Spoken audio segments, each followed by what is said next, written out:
warahmatullahi wabarakatuh. Waalaikumsalam warahmatullahi wabarakatuh. Terima kasih dari teman-teman INH yang sudah memberikan penggambaran bagaimana buat kita semuanya untuk kepedulian kita terhadap saudara-saudara kita yang ada di Palestina.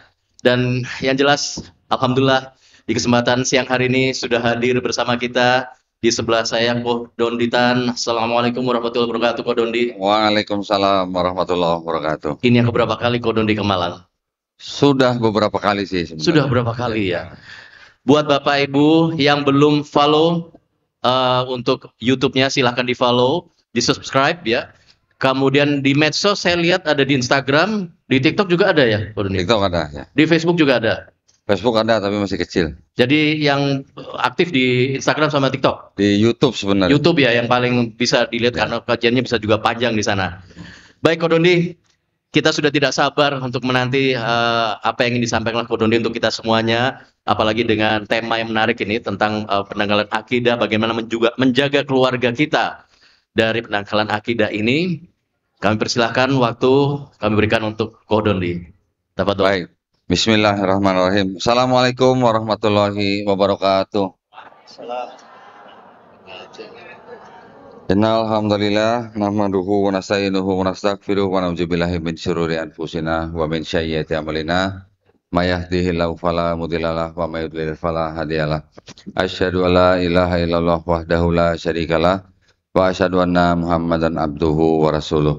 Allahumma shalli wa sallim wa barik ala sayyidina Muhammadin wa ala alihi wa sahbihi ajmain. Amma ba'd. Alhamdulillah meriah sekali ya ibu-ibu di sini. Ini yang bapak-bapak memang sengaja dikecilin space-nya Pak ya.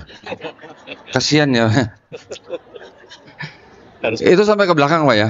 Wah saya belum nggak bisa ngeliat sampai ke belakang nih.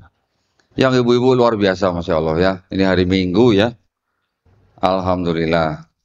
Jadi insya Allah langkah bapak-bapak ibu-ibu ke masjid ini, ke majelis ilmu, insya Allah diridhoi dan dirahmati Allah SWT ya. Amin ya rabbal alamin. Baik, buat yang belum tahu nama saya, mungkin juga yang sudah tahu dari YouTube, nama saya kan Dondi Tan ya Bu ya. Tan itu marga saya Pak. Nah, saya itu orang keturunan Tionghoa, jadi saya punya marga Tan. Tan itu marga kalau dalam bahasa Hokkien itu se Pak. Ya disebutnya se, jadi saya Dondi setan gitu Pak. Setan Bu, bukan seton Bu.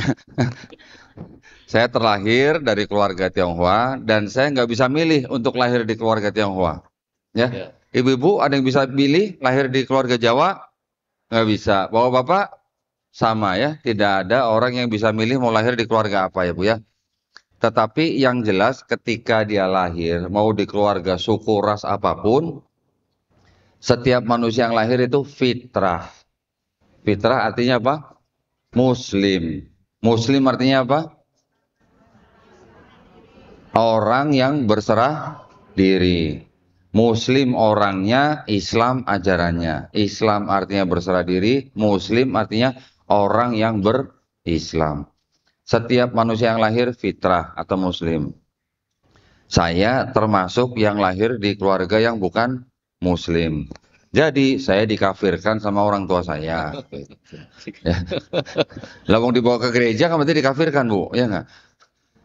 Ya, saya berpuluh-puluh tahun menjadi orang Kristen karena memang dari kecil dibawa ke gereja. Ya, ketika orang itu nanti mendengar Islam, menerima Islam, bahkan sampai dia masuk Islam.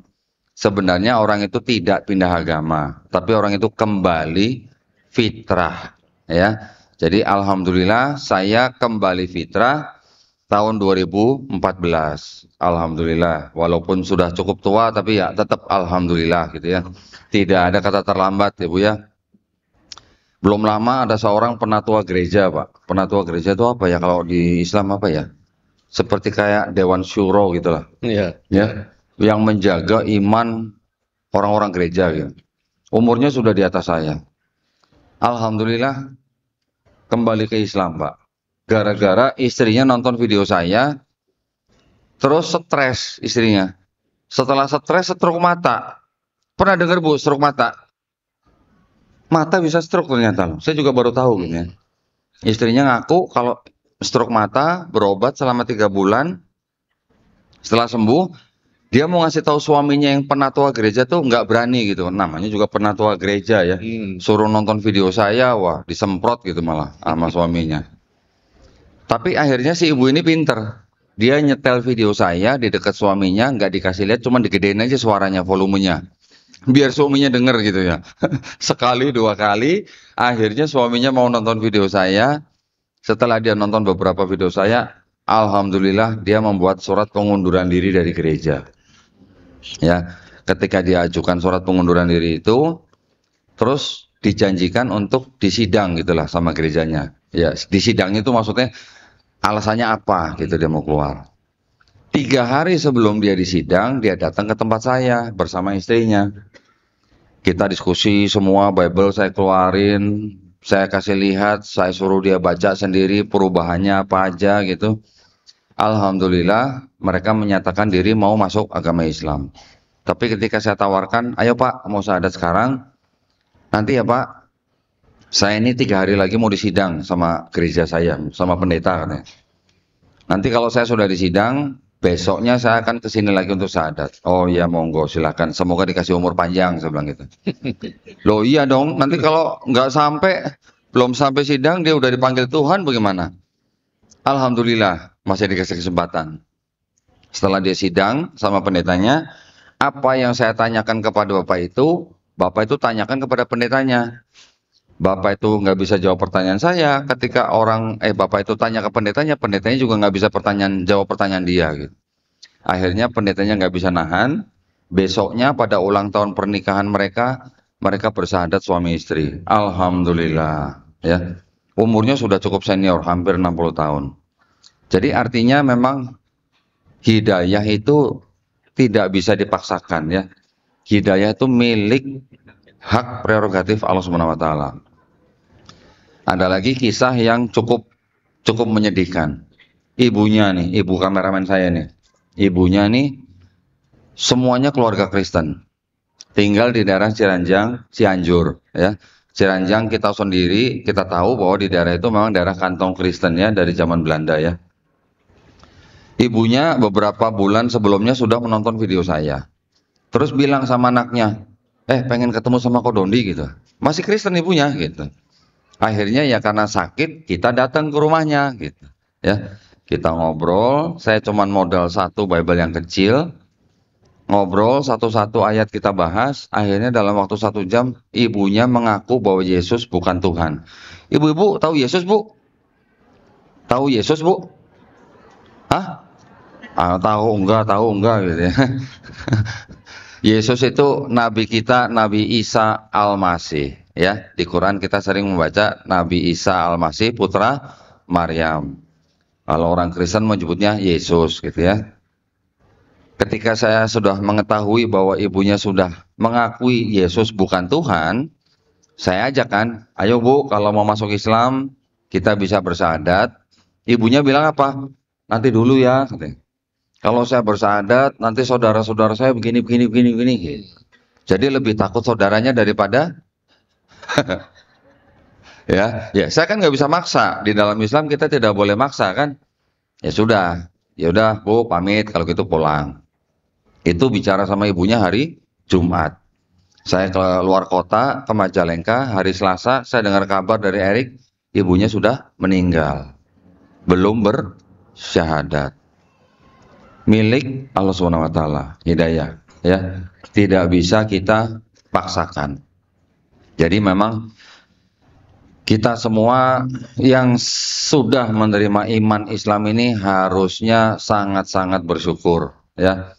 Nikmat yang paling tinggi buat seorang manusia itu adalah nikmat Islam. Kenapa? Karena kita hanya menyembah kepada Tuhan yang Esa.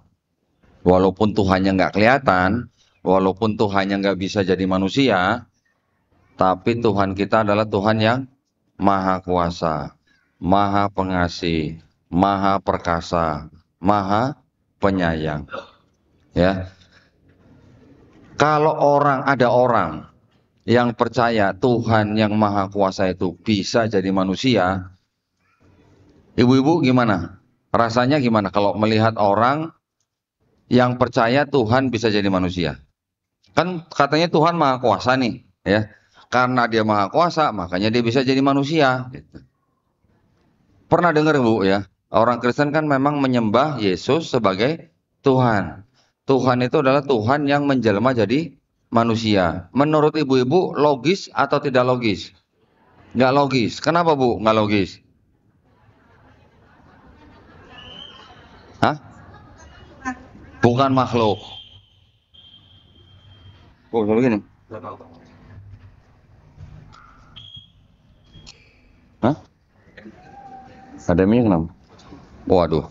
Nah, karena Tuhan bukan makhluk.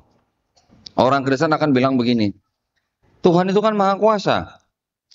Karena Tuhan Maha Kuasa, makanya dia punya kuasa untuk jadi apa saja. Gitu. Kalau kita mengenal orang yang menyembah Tuhan yang satu, itu namanya monoteis. Gitu kan? Kalau orang yang menyembah banyak Tuhan, namanya politeis. Tapi kalau ada yang percaya Tuhannya, ada Tuhan yang supreme, paling tinggi, tapi di bawahnya juga ada Tuhan-Tuhan yang lebih rendah, itu namanya henoteis, Bu. Nah, mungkin baru dengar ya. Nanti kalau orang yang nggak percaya ada Tuhan, namanya ateis. Kalau dingin, namanya ateis, gitu, Bu. Jadi orang-orang Yunani itu sudah terbiasa menyembah ada Tuhan yang paling tinggi. Tuhan ini bisa punya anak dari manusia. Ya, pernah dengar? Hercules, dengar Bu? Tahu Bu? Nah, ada lagi Perseus, ya kan? Perseus, Hercules itu adalah nama anak-anak dari dewa Zeus. Itu Perseus, Hercules dari manusia. Nanti dewa Zeus juga bisa punya anak dari dewi-dewi yang lain. Jadi dewa Zeus ini adalah dewa yang celamitan gitu Bu. Anaknya banyak, sampai 100 gitu anaknya. Ya, sistem kepercayaan ini namanya sistem kepercayaan Helenisme. Orang-orang Yahudi yang sudah punya kitab suci mereka, ya kitab sucinya tuh ini, itu hidup di bawah era budaya Helenisme. Sama seperti kita mungkin bangsa Indonesia, dulu hidup pada zaman penjajahan Belanda. Ada nggak Bu yang diadopsi dari penjajah Belanda di Indonesia? Ada nggak Bu? Ada nggak Pak? Apa Pak yang diadopsi Pak? KUHP, tuh betul ya, KUHP kita tuh dari Belanda. Nah, orang Yahudi sudah punya kitab ini, namanya kitab Tanakh. Nah ya, TANACH, ini yang disebut oleh orang-orang Yahudi itu sebagai kitab Torah, Nevi'im, Ketuvim. Ya, Torah itu yang disebut dengan 5 kitab Musa, Kejadian, Keluaran, Imamat, Bilangan, Ulangan. Gitu. Nggak usah dihafalin Bu ya. Kitab-kitab Nevi'im itu kitab nabi-nabi, Yesaya, Yeremia, Yeskiel, Hagai, Habakuk, dan sebagainya. Nanti kitab Ketuvim itu ada kitab-kitab tulisan para nabi. Contohnya misalnya kitab-kitab Amsal, Kidung Agung, Ratapan, Pengkhotbah, dan lain-lain. Ada Mazmur. Kita sering mendengar di Quran apa? Zabur. Ya. Jadi di sini ada sebutan Taurat, ada sebutan Mazmur atau Zabur. Nah, kitab ini yang sudah dipegang oleh orang-orang Yahudi kira-kira 500 tahun sebelum ada Nabi Isa alaihissalam, ini diterjemahkan menjadi dari bahasa Ibrani ke bahasa Yunani. Ya, jadi kitabnya ini nih. Wah, ini mejanya mungil banget Pak, jadi saya naruhnya susah ini. Jadi naruhnya di pangkuan nih. Yang dari bahasa Ibrani diterjemahkan menjadi bahasa Yunani. Kitab yang sudah diterjemahkan dalam bahasa Yunani ini yang beredar ketika timbul agama Kristen. Ya, ketika timbul agama Kristen ini ditafsirkan dan dirubah-rubah terjemahannya oleh orang Kristen, sehingga seolah-olah kitab ini berbicara tentang Yesus di dalam kitabnya orang Kristen. Nah, kitabnya orang Kristen itu apa? Kitab orang Kristen itu ini. Ini tulisannya, ini yang cetak dari LAI ya, tulisannya Kitab Suci Injil. Tapi ini jangan disebut Injil ya, kita jangan sebut ini Injil ya. Nanti saya jelaskan kenapa. Ini kitabnya orang Kristen yang ditulis kira-kira pertengahan abad pertama hingga abad kedua. Kitab yang bahasa Yunani ini setelah terjemahannya disesuaikan oleh orang Kristen, Di abad keempat ini dijadikan satu dengan kitabnya orang Kristen yang ini. Nah, inilah jadinya kitab orang Kristen. Ya, tetapi yang sudah jadi bahasa Yunani ini terjemahannya sudah disesuaikan untuk kepentingan Kristen. Jadi Kristen yang percaya Tuhan itu bisa punya anak dari manusia, seolah-olah kitab yang Yunani yang tebel ini sudah meramalkan gitulah.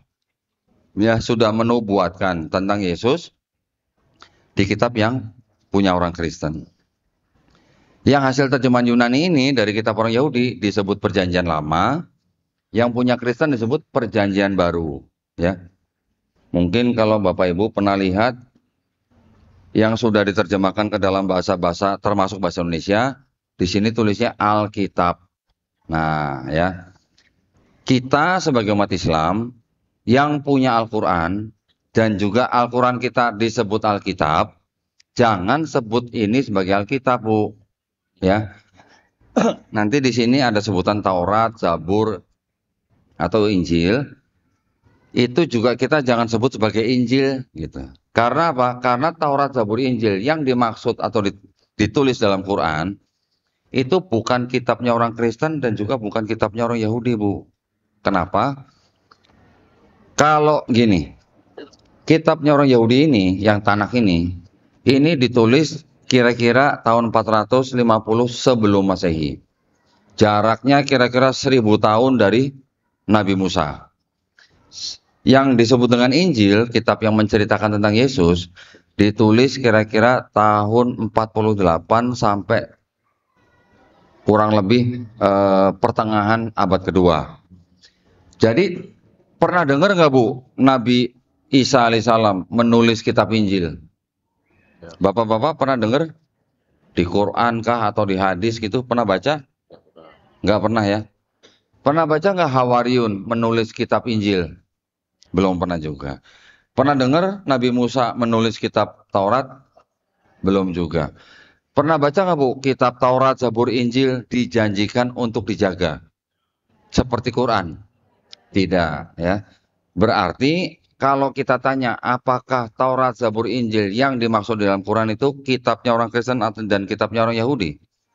Bukan, ya. Karena memang ditulis oleh orang-orang yang mungkin tidak pernah ketemu dengan nabi-nabinya, gitu. Ya. Kalau di Quran disebutkan Injil, itu ada berapa Injilnya? Cuman satu yang diturunkan kepada Nabi Isa alaihissalam, gitu ya. Tapi kalau di sini Injilnya ada 4, ada Matius, Markus, Lukas, Yohanes, gitu ya. Berarti itu bukan Injil yang diterima oleh Nabi Isa alaihissalam. Sebutan kitab, kitab Taurat, kitab Zabur, kitab Injil yang diberikan kepada Nabi dan Rasulnya untuk Bani Israel pada zaman itu. Kata kitab itu belum tentu artinya buku, Bu. Ya, tapi juga bisa berarti apa? Hukum, ketetapan, perintah, aturan dari Allah Subhanahu wa taala untuk suatu kaum tertentu, gitu. Dalam hal ini kalau Taurat, Zabur, Injil diberikan kepada Bani Israel dan hanya pada zaman itu, gitu. Ya. Jadi kalau tidak ada janji dari Allah Subhanahu wa taala untuk dijaga, berarti ini bukan Taurat, Zabur, Injil yang dimaksud oleh Quran. Gitu ya. Di Quran surat Al-A'raf, ayat 157 disebutkan mereka beriman kepada nabi yang ummi, yang apa? Yang namanya tertulis di dalam Taurat dan Injil. Nah, sekarang kalau ini disebut Taurat dan ini disebut Injil, ada nggak nama Nabi Muhammad SAW di sini?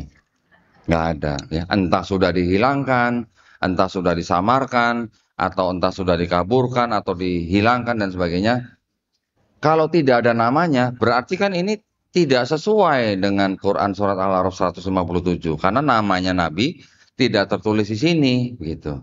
Ya. Jadi itu indikasi kuat bahwa Taurat, Zabur, Injil yang ditulis di dalam Quran itu bukan kitabnya orang Yahudi, juga bukan kitabnya orang Kristen. Ya, penting nih, Bu, supaya kita jangan mudah, misalnya nih, Jangan mudah percaya nih ada kitab namanya Injil gitu. Inilah kitab yang diterima oleh Nabi Isa Al-Masih gitu. Bukan, karena di sini mereka menggunakan nama Isa Al-Masih nih. Nih Pak, tulisannya Isa Al-Masih ya. Di sini juga ada kata-kata insya Allah. Saya punya kitab yang lain, ada tulisannya Assalamualaikum. Ada tulisannya masjid. Ada tulisannya Ka'bah. Di kitabnya orang Kristen loh, ada tulisan Ka'bah. Tapi Ka'bah yang dimaksud di dalam kitab mereka tuh Ka'bah Baitul Maqdis. Bukan Ka'bah yang di Masjidil Haram. Ya. Mereka bikin seperti ini untuk dibagikan nih kepada orang-orang Islam nih. Oh iya, ini ngomong-ngomong Malang kan banyak kristenisasi ya Pak ya? Betul nggak? Iya, betul. Betul ya? Juga di Batu banyak STT ya Pak ya? Iya. Hah? Di Malang di dekat sini juga ada.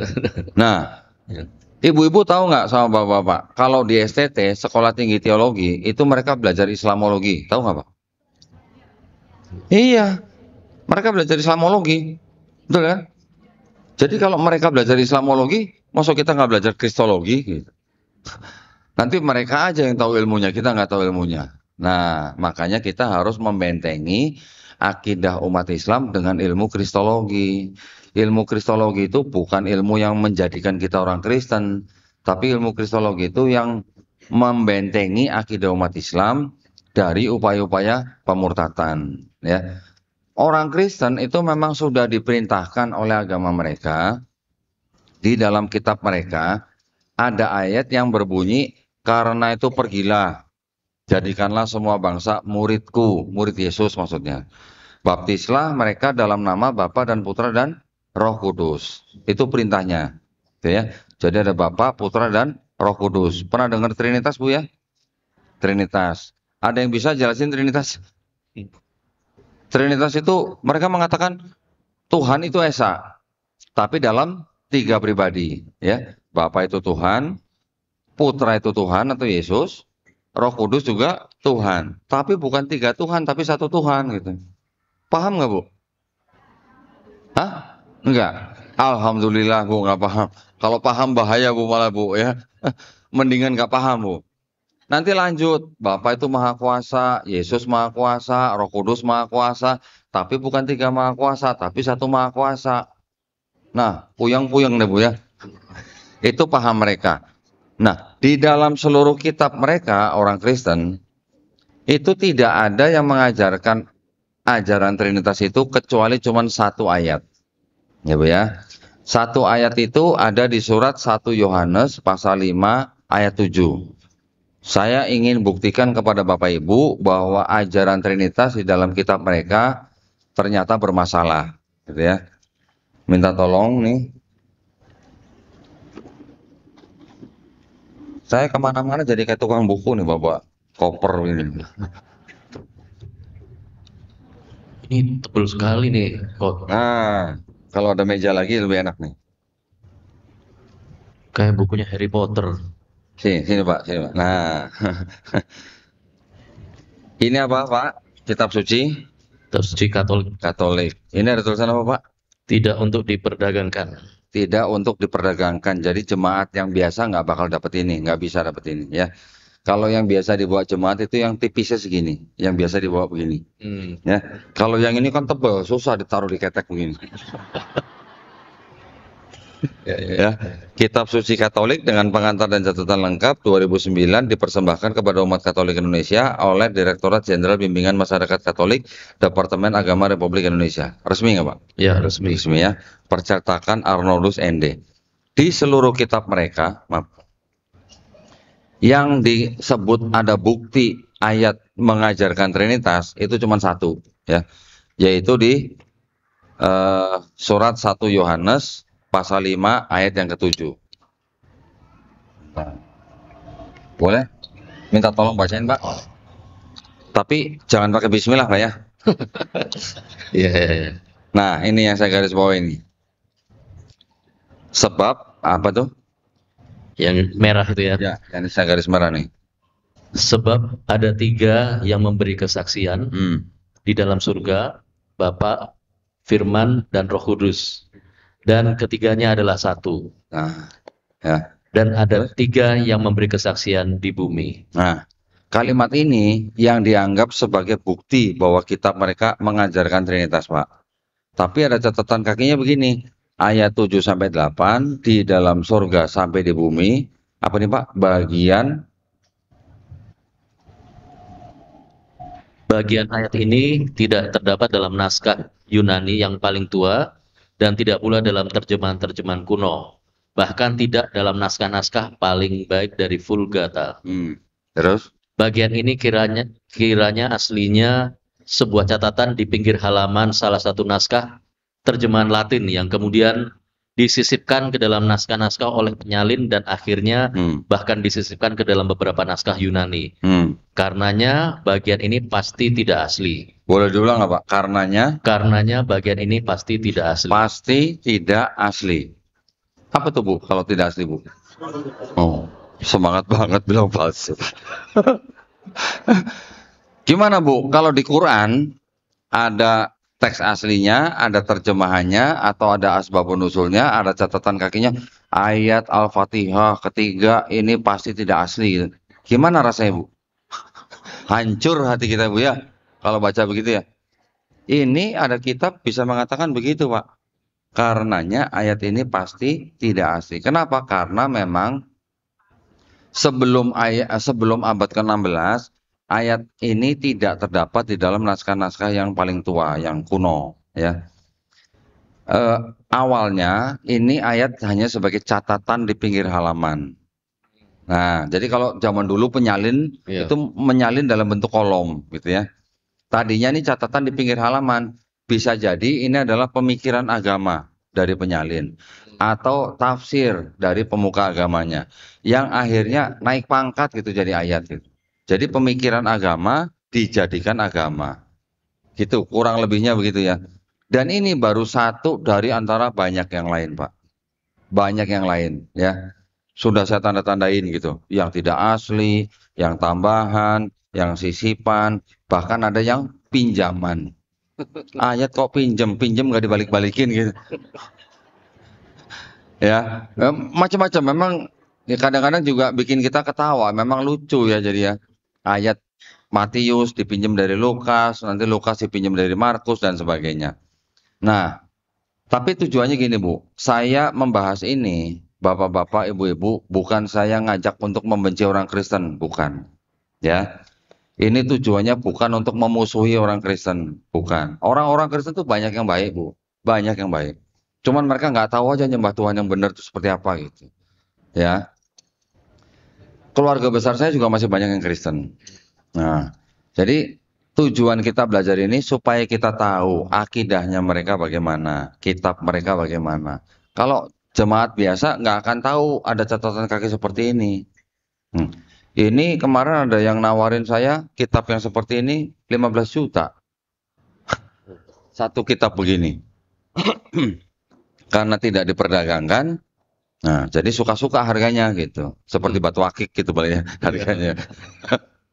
Nah, jadi setelah kita sekarang tahu bagaimana sekarang kita harus bisa menjaga iman dan akidah kita, ya, menjaga akidah keluarga kita, menjaga akidah saudara-saudara kita, handai tolan kita, ya, sesama umat Islam supaya tidak mudah dimurtadkan, gitu ya. Tadi kita sudah mendengar tentang Trinitas.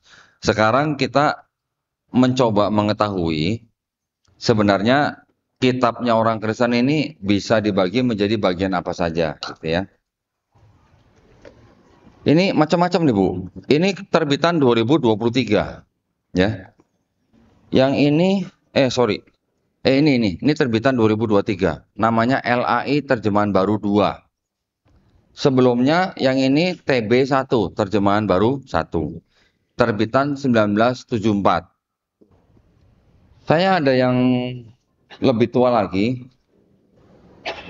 Cuman saya nggak bawa nih, sorry. 1962. 1962 dikatakan babi itu haram gitu. Ya, di kitabnya Perjanjian Lama, babi itu haram. Yang di sini berubah jadi babi hutan itu haram. Jadi kalau babi hutan sama babi ternak itu beda nggak Bu? Beda ya? rasanya juga beda ya Bu ya. Kirain ada keceplosan, iya gitu. Wah ketahuan pernah nyobain. Memang rasanya beda Bu. Kalau babi hutan tuh lebih alot gitu dagingnya. Orang Jawa bilang celeng ya Bu ya. Ada taringnya. Jadi kalau Bible yang lama 1962 bilang babi haram, di sini berubah jadi babi hutan yang haram. Di sini balik lagi babi gitu. Jadi kalau babi hutan sekarang jadi babi lagi. Tapi kalau yang dulu haram, di sini najis. Beda nggak Bu? Najis sama haram?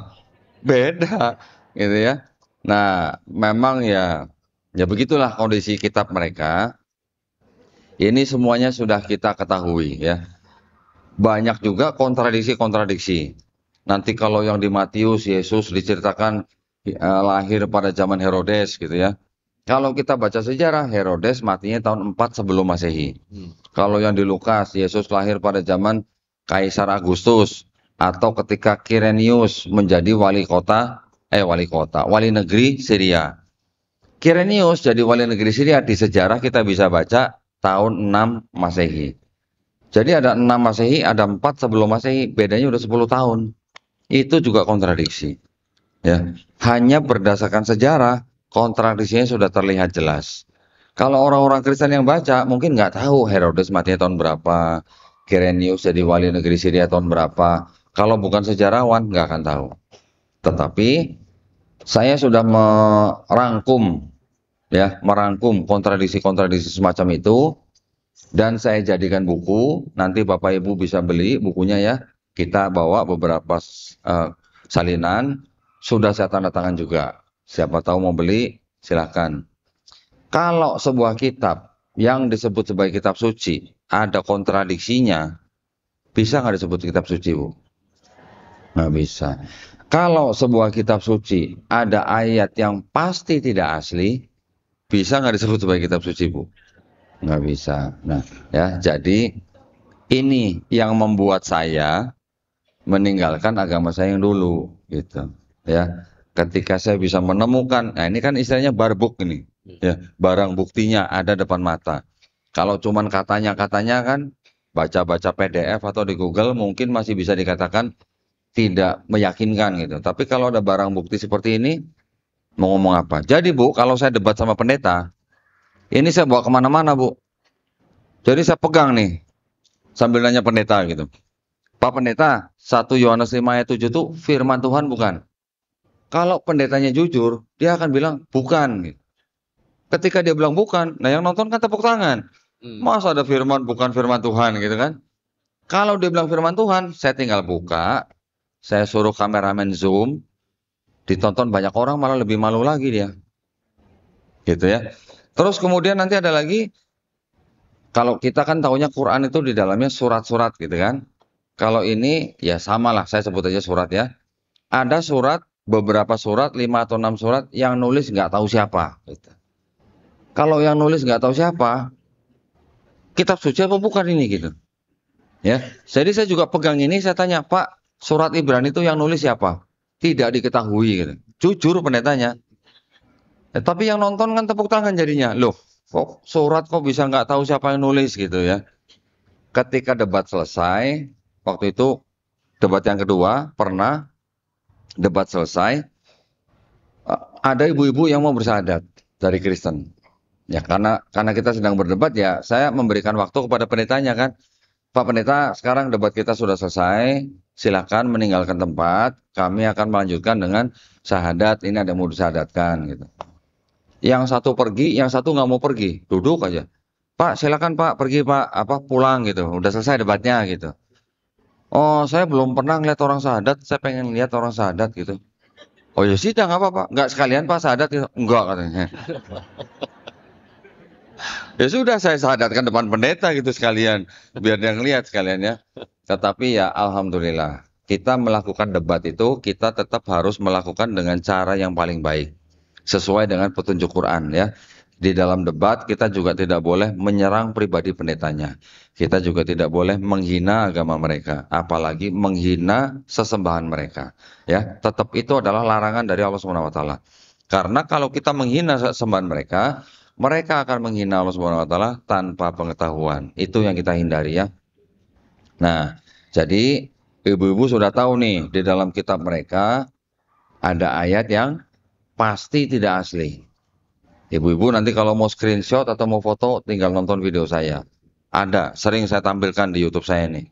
Tinggal tunjukkan kepada mereka, ini maksudnya bagaimana gitu ya. Tidak asli itu apa gitu. Saya di studio paling sering buka ini kalau buat orang-orang Kristen yang datang untuk konsultasi dengan saya, ya. Saya mau tanya, ini ada kitab begini, gimana? Coba dibaca. Tidak asli itu apa? Gitu. Bingung sendiri mereka. Mereka nggak pernah lihat kitab yang begini. Gitu. Ketika mereka melihat, reaksinya macam-macam. Ada yang biasa aja, ada yang terkejut-terkejut, ada yang nangis. Ya, ibu-ibu setelah baca ini nangis. Lama loh, 20 menit nangisnya ada loh.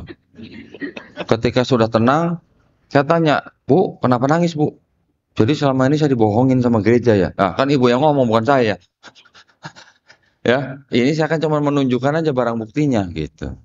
Alhamdulillah banyak dari orang yang sudah membaca sendiri perubahan-perubahan di dalam kitab mereka, banyak yang bersahadat. Tetapi kita tidak pernah memaksa mereka untuk masuk Islam. Ketika mereka datang, yang saya buka kitab-kitab mereka dulu gitu. Kalau saya buka Quran kan belum tentu mereka percaya, gitu kan? Jadi yang saya buka kitab mereka dulu, saya buktikan ada perubahan apa, baru setelah mereka yakin bahwa di dalam sini ada jelas ada bukti perubahan, baru saya kenalkan Islam, baru saya perkenalkan Quran. Mujizat apa di dalam Quran, ya? Banyak sekali ayat-ayat di dalam Quran yang mungkin ada kurang lebih 1000 ayat yang berhubungan dengan sains yang baru terbukti atau terkonfirmasinya baru zaman sekarang. Setelah ada mikroskop, setelah ada teleskop, setelah ada alat selam, setelah ada alat buat mengukur tanah, baru ayat-ayat di dalam Quran itu terbukti kebenarannya. Dulu Nabi Muhammad SAW nggak punya mikroskop, nggak punya teleskop, nggak punya alat selam, ya, nggak pernah terbang atau naik atas gunung, bisa mengucapkan, membacakan ayat-ayat yang berasal dari Allah Subhanahu wa taala, ternyata terbuktinya baru sekarang. Mungkin orang-orang Arab Quraisy juga dulu bingung gitu kali ya. Ini maksudnya besi turun dari langit itu turun dari mana gitu. Ternyata baru sekarang NASA mengatakan besi yang ada di bumi ini bukan berasal dari bumi, tapi dari langit. Coba, dari mana Nabi Muhammad SAW mengetahui hal seperti itu? Kalau tidak berasal dari Allah Subhanahu wa taala. Ya. Baru setelah saya kasih tahu begitu hal-hal seperti itu, kan sekarang kita udah hidup dalam zaman sains gitu ya. Tinggal buka handphone langsung kelihatan gitu kan. Semua informasi mudah diperoleh. Nah, alhamdulillah dari zaman sains ini juga banyak orang yang akhirnya mengetahui kebenaran Quran, juga bisa melihat kejanggalan-kejanggalan atau permasalahan-permasalahan dalam kitab mereka. Kalau dulu saya malas bener Bu, ngumpul-ngumpulin begini ya. Mendingan saya pakai PDF atau pakai artikel atau Google gitu. Ada yang Google kosong gitu ya, ada yang begitu kan. Tapi saya lebih baik pakai buku. Karena rasanya lebih mantap Bu, kalau bisa nunjukin mereka ya dengan barang bukti yang seperti ini. Nah, alhamdulillah.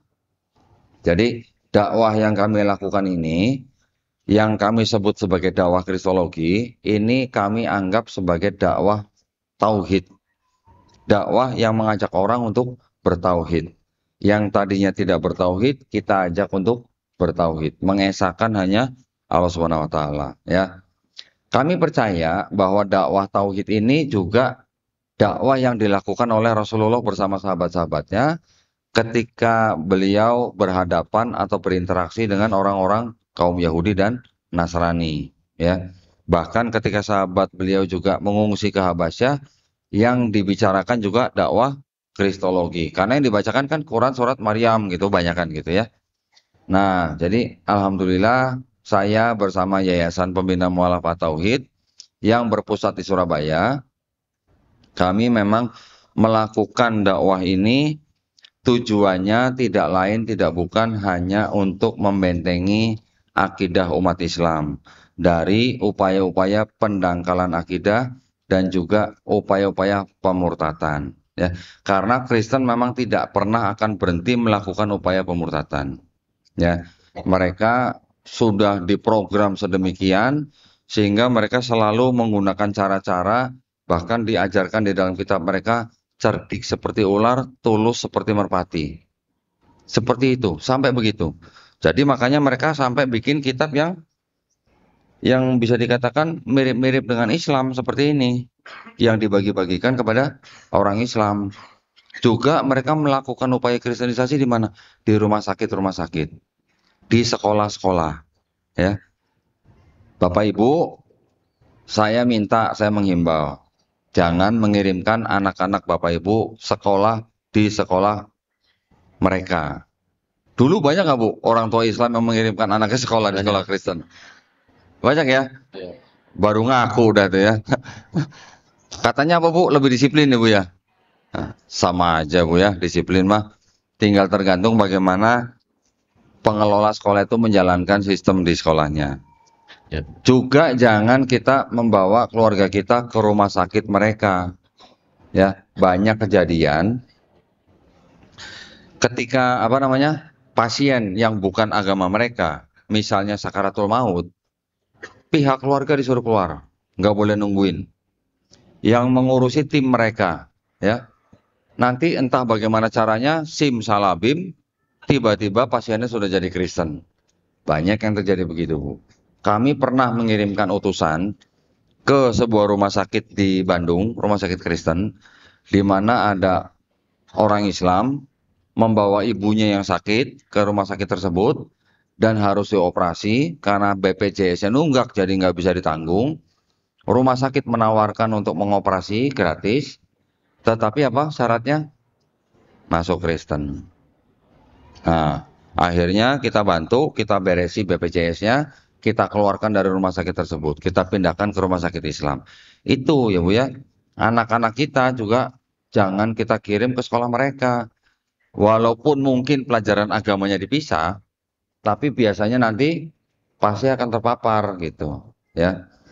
Kemarin belum lama saya kedatangan seorang ibu-ibu tunanetra dari lahir, karena mungkin keluarganya tidak sanggup mengurus atau bagaimana. Si ibu ini dari usia 9 tahun dimasukkan ke sekolah luar biasa, tapi yayasannya Kristen.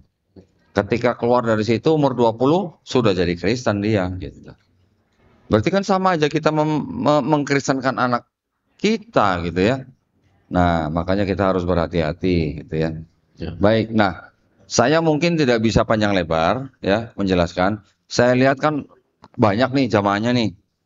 Bagaimana kalau kita perbanyak waktu tanya jawabnya saja? Ya. Gitu ya Pak ya? Kita beri kesempatan untuk tanya jawab pada Bapak Ibu. Karena nanti kita insya Allah untuk duhur kan jam 11 lebih 14 ya, kurang lebih sekitar itu. Jadi nanti kita mungkin harus akhiri sekitar jam 11. Jadi monggo silakan yang ingin bertanya dari ibu-ibu dulu, angkat tangan ya. Ibu 1, kemudian ibu nomor 2, dari bapak-bapak 2, yang depan sama yang belakang. Baik, ada 4 yang sudah siap untuk bertanya. Monggo itu ibu yang di depan ini, ibu ini, dan nanti yang sebelah situ. Pakai mana? Ininya? Ya. Ini di sini. Nanti kondoli pakai ambil yang itu. Oh yang itu. Mic apa namanya? Yang ini. Ini. Oke. Ya. Itu ibu yang putih.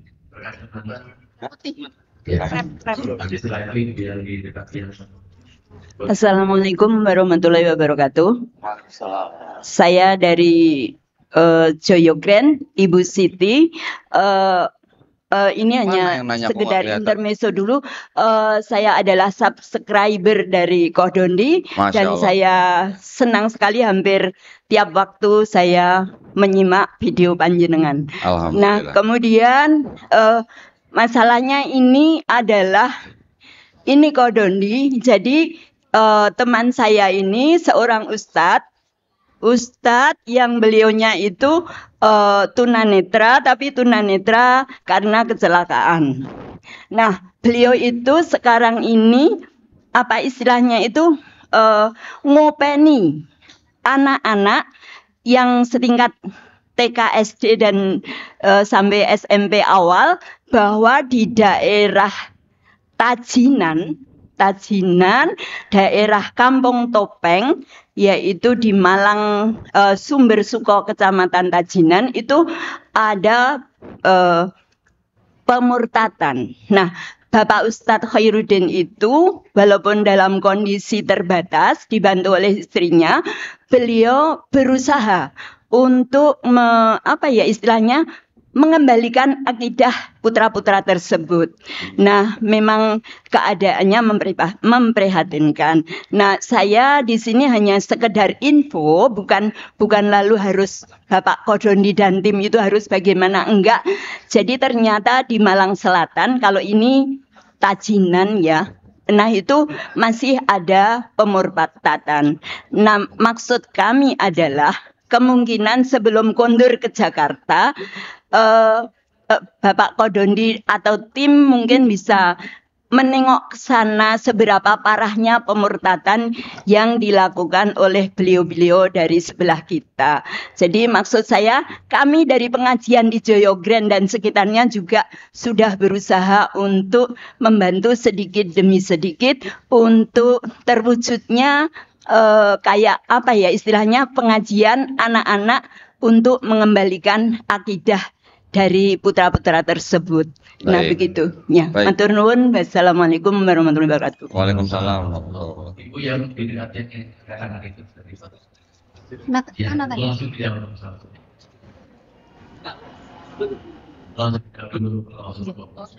Ya, kalau yang tadi Ibu sifatnya bukan pertanyaan kan ya, hanya informasi atau permintaan ya. Insya Allah Bu, kami ada perwakilan di Surabaya. Kantor pusat kami di Jalan Mayangkara nomor 21 Bu. Nanti Ibu kalau bisa saya berikan nomor pengurus kami yang di Surabaya Bu. Biar sekali waktu mereka tengok gitu Bu ya. Insya Allah Bu ya nanti ya. Baik, silakan Bu yang lain. Assalamualaikum warahmatullahi wabarakatuh. Waalaikumsalam. Nama saya Ibu Ika. Saya dari Pisang Candi. Terima kasih atas ini kesempatan diberikan sehingga bertemu dengan Koh Dondi ya. Kita sama-sama, kok saya juga dulu dibesarkan dari lingkungan Tionghoa, yaitu dari Margalim. Jadi di sini kok saya mau tanya ini kok tentang ya tadi sempat nggak beda jauh dengan Ibu tadi adanya pemurtatan. Ini kebetulan dari saudara saya sendiri, satu bapak tapi beda ibu gitu. Dia sudah berkali-kali jadi habis dari Islam, Kristen, masuk lagi Islam, sekarang dia Kristen lagi. Dan dia kemarin sudah terang-terangan menyatakan kepada saya bahwa dia semacam ditugaskan dari agamanya untuk melakukan semacam pemurtatan. Dan jujur, dia menyerang saya seperti yang kau sampaikan tadi, dia mempelajari Islamologi. Jadi dia kemana-mana itu bawa kitab Al-Quran terjemah, plus perjanjian baru dan perjanjian lama. Sampai saya kemarin ya dikutbahi ya pakai ayat-ayat dari kitabnya. Saya bilang, saya selama ini pakai apa? Sabar aja. Saya cuma jawab, lakum dinukum waliyadin. Saya jawab seperti itu. Tapi dia bilang, sampean dulu ya juga gitu, sampean dulu itu pengkhianat. Ya memang saya dulu mu'alaf. Tapi saya bilang gini, saya bukan pengkhianat. Saya dapat hidayah dari Allah dan saya kembali pada fitrahnya. Hanya itu saja jawaban saya dari saya. Dan saya ingin bagaimana tindakan saya untuk istilahnya tidak sampai dia tuh menyebarkan pemurtatannya gitu loh. Karena dia sistemnya mendekati anak-anak muslimah gitu loh. Takutnya saya kemarin dia kenal juga sama muslimah, katanya mau nikah. Terus saya bilang, jangan-jangan mau murtad no. Saya bilang gitu. Curiga saya Tat. Benar-benar. Dan saya mohon Tat petunjuknya bagaimana ini supaya bisa mencegah dia jangan sampai menyebarkan pemurtatan itu. Terima kasih. Wassalamualaikum warahmatullahi wabarakatuh. Baik. Ibu tolong catat, ada produk aturan pemerintah, namanya keputusan bersama dua menteri, Menteri Agama dan Menteri Dalam Negeri, nomor 1 tahun 79. Dalam bab 3 pasal 4, ditulis dilarang mensiarkan agama kepada orang atau kelompok orang yang sudah beragama. Iya. Ya Bu ya. Jadi kalau Ibu melihat ada kegiatan seperti itu, Ibu bisa lapor mungkin petugas berwajib untuk mencegah kegiatan seperti itu, Bu. Dilaporkan atau panggil RT atau panggil Satpam atau Hansip, diberhentikan, disebutin tuh keputusan bersama dua menteri itu. Paling tidak bawa ke polsek aja, kalau nggak biar polisi aja yang urus bagaimana. Nggih. Gitu Bu ya. Nggih. Tapi Ibu jangan pakai gagang sapu ya Bu ya. Oh iya. Kalau Ibu ngusirnya pakai gagang sapu, nanti kalau difoto wartawan masuk koran, yang salah yang mana? Yang gagang sapu. Nah, itu ya. Jadi kita pakai aturan pemerintah aja. Nggih. Sebutin aja nomor aturan pemerintahnya, kasih ke petugas yang berwajib. Nggih. Ini sudah melanggar ini. Ibu catat ya, keputusan bersama dua menteri nomor 1 tahun 79. Nggih. Melanggar bab 3 pasal 4. Betul. Nah, Nggih. nanti orang-orang yang juga ketuk-ketuk pintu, door to door, mereka juga nggak boleh begitu. Nggih. Ya, jadi disebutkan di situ jelas. Nggih. Tidak boleh dari pintu ke pintu atau memberikan bantuan, memberikan buku, pamflet, barang cetakan Nggih. yang tujuan akhirnya mengajak untuk masuk agama tertentu. Itu nggak Iya. boleh. Terima kasih. Sama-sama Bu. Jazakumullah khairan. Yang lain? Kita ada satu kesempatan untuk ya Bapak-Bapak ini. Mic-nya mungkin Mic-nya. untuk Bapak yang di depan. Masya Allah. Pokoknya suruh maju aja Pak. Kalau ada yang mau nanti. Allahu Akbar. Mbak. Ya, silakan Bapak. Yang saya silakan juga.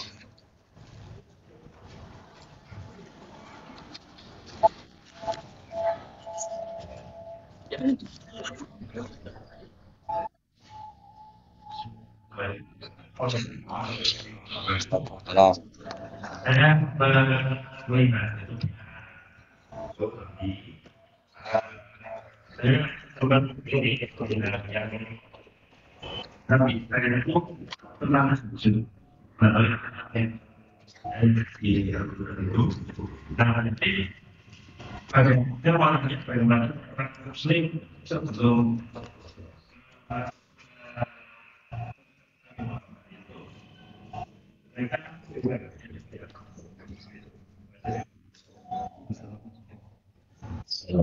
Baik. Kan kita tahu ya, di dalam Islam kita ngelihat di dalam Quran yang namanya Taurat, Zabur, Injil itu kan syariat-syariat. Ya, tadi saya sebutkan hukum, ketetapan, perintah atau aturan yang diberikan untuk kaum atau bangsa tertentu. Ketika syariat itu diberikan kepada bangsa tertentu, pastilah ada yang namanya teknis-teknisnya. Misalnya sholatnya bagaimana, berapa rakaat, posisinya bagaimana, terus tradisinya apa, ada wudhu dan sebagainya. Saya bisa sebutkan banyak ayat di dalam kitabnya orang Yahudi bahwa Nabi Abraham juga sholatnya sujud, ya, di Kejadian 17 ayat 3. Nabi Musa juga sujud di Bilangan 34 ayat 2 atau 8, lupa saya. Nanti ada lagi Bilangan 16 ayat 22, Musa dan Harun sujud. Nanti di Yosua 5:14, Nabi Yosua bin Nun juga sujud. Nabi Daud dan umatnya juga sujud. 1 Tawarik 29-20. Mazmur 95 ayat 6 juga Nabi Daud dan umatnya sujud. Nabi Esra juga sujud. Nehemia 8 ayat 6. Yesus juga sujud. Matius 26 ayat 39. Nabi-nabi yang ini doanya pada sujud. Nabi Muhammad SAW juga diperintahkan sujud di Quran surat Al-Hajj ayat ke-77. Ya. Ketika Nabi Muhammad SAW diperintah sujud dan nabi-nabi sebelumnya juga sujud, berarti kalau Nabi Muhammad SAW itu agamanya Islam, yang lain sebelumnya berarti agamanya apa? Insya Allah juga Islam, karena mereka melakukan syariat-syariat yang sebenarnya sudah mirip gitu ya, atau sama. Nah, syariat-syariat yang sebelumnya itu, yang sudah diturunkan, itulah yang disempurnakan dalam Islam. Kalau yang lain, Taurat, Zabur, Injil, hanya untuk Bani Israel, yang Quran rahmatan lil alamin. Itu yang membedakan. Mungkin saja jumlah rakaatnya berbeda. Mungkin saja rukunya juga berbeda. Tetapi ada esensi yang sama di dalamnya. Esensinya apa? Ada sujudnya. Kenapa Allah Subhanahu wa taala kok memerintahkan kita sujud gitu? Kenapa kira-kira, Bu? Kenapa kita diperintah sujud gitu? Ternyata otak manusia tuh, kita di bagian atas ini, kalau kita nggak sujud, nggak dapat darah dan oksigen secara maksimal loh. Itu dikonfirmasi oleh kalangan medis. Nah, Berarti yang menyuruh kita sujud kan tahu, berarti kita memang bagusnya sujud gitu. Supaya apa? Supaya otak kita mendapatkan darah dan oksigen secara optimal. Jadi kalau Mas tanya umat-umat yang sebelumnya ibadahnya bagaimana, ya mereka mengikuti syariat-syariat yang sudah diturunkan melalui Nabi dan Rasulnya, disempurnakan pada Quran dan Sunnah, gitu ya. Monggo yang lain silakan. Ya, ini sepertinya waktunya sudah mereka dari mulai dari itu.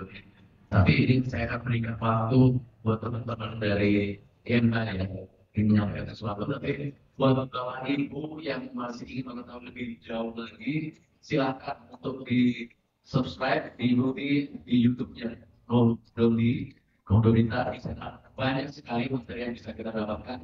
Dan ini insya Allah akan menambah semakin nama wawasan kita dan memperkuat identitas. Oh, silakan dari Syahrir.